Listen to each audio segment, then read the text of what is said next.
حامد حمدان في خطر. قلت لكم من اسبوع ان في كلام كتير طالع ان حامد حمدان الاهلي بيفاوضوا بعد ما جاب فيهم جون وبعد تألقه الفتره الاخيره. النهارده بيحلى تاني في عين الاهلي. قلت لكم ان حامد حمدان عنده الرغبه الاولى الزمالك، ان هو بيحارب من اجل الزمالك وامتنع عن التدريبات عشان يجي الزمالك. بس هل الرغبه دي هتقاوم الاغراءات الماديه بتاعه الاهلي؟ النهارده بيضغط عليه، او في كلام طالع ان بيضغط عليه جامد قوي، واغراءات ماديه كبيره جدا عليه عشان ينجح احتمال كبير جدا ان هو يمشي في يناير، فيكون بديله مين؟ حامد حمدان.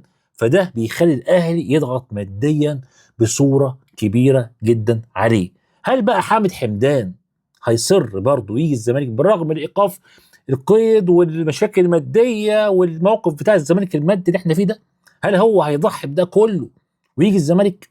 هيضحي بالشهرة والمال يعني الاستقرار وكل ده ويجي الزمالك؟ الله اعلم. الله اعلم. بس في العصر المال الموضوع بقى صعب قوي.